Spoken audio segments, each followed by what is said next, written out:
But first, our top story. As the bodies of the two jawans killed by the Pakistani army made their journey back to their families today, India today summoned the Pakistan High Commissioner to express its anger at the killing by decapitation and mutilation of these two jawans along the line of control. India has so far stopped short of any further steps. Pakistan, of course, continues to deny the incident, but India says that they have clear details of which specific units of the Pakistani army which carried out the attack.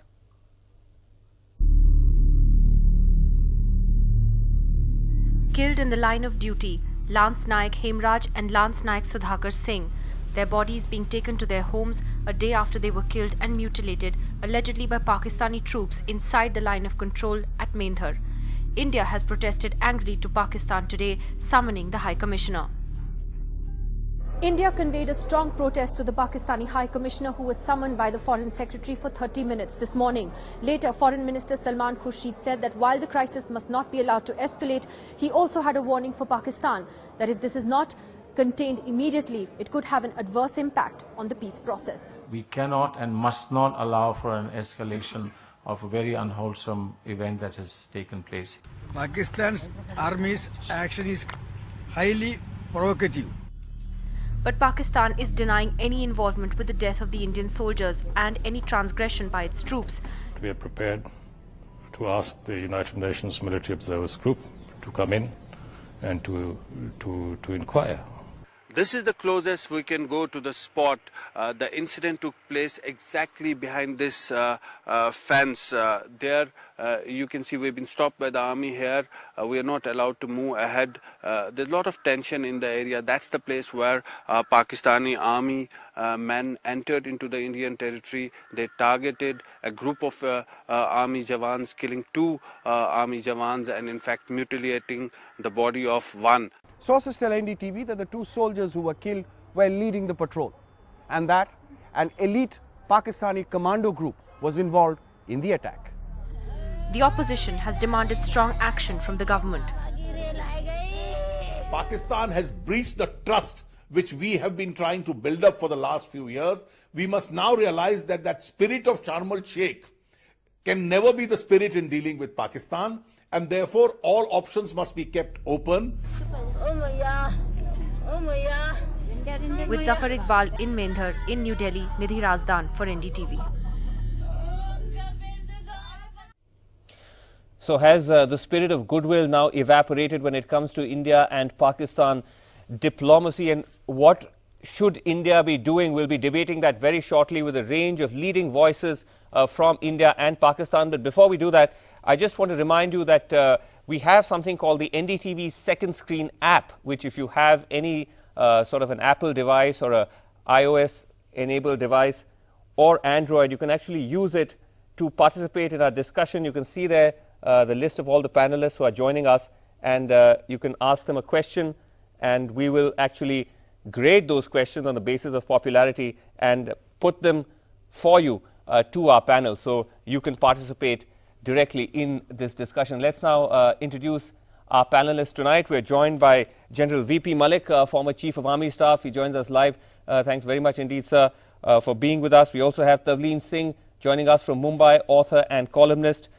Joining us from Pakistan is Lieutenant General Talat Masood, former Defence Secretary from Karachi. And also joining us here in our Delhi studios is someone else who's visiting from Pakistan, Salman Raja, who's an eminent lawyer as well as an analyst. Chandan Mitra of the BJP also is going to be joining us very shortly. Let me first go across to General Malik now. General Malik, you've been tracking the statements that have been coming from India since yesterday, and India continues to give a guarded, measured response, saying that the steps taken by the attack on these soldiers was highly provocative. That's what A.K. Antony said.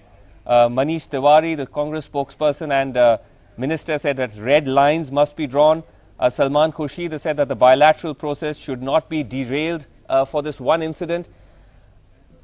Are you on the same page as these gentlemen, or do you believe that the response should have been stronger? Look, I think it's too early for us to say what has been our response. So far, all I can say is that the matter has been taken up, and as expected, we have heard the denial from the other side, yes, both at the military as well as at the political level. But let's not forget that this has been not only a gross violation of the ceasefire and the line of control, but it has been a very gross provocation. And because of the treatment that has been meted out to these soldiers, yes, I would also say that it has been a gross escalation of whatever tension has been seen along the line of control till now. One thing I just wanted to ask there you, are two aspects to it. One is the... Sir, before I come to that, come to some specific Yes. steps that you think that India should be taking, I just want to ask you, as a soldier, when you talk about the fact that there's always a predictable denial from the other side that this incident never happened, in this particular case, because of the gruesome nature of the incident, does it make it easier to prove our claims of what exactly happened? Because India has also named the specific troops or the battalion that was involved, saying that it was members of the 29 Baloch regiment, along with perhaps some special forces. Does it make it easier for us to concretely prove the authenticity of this incident?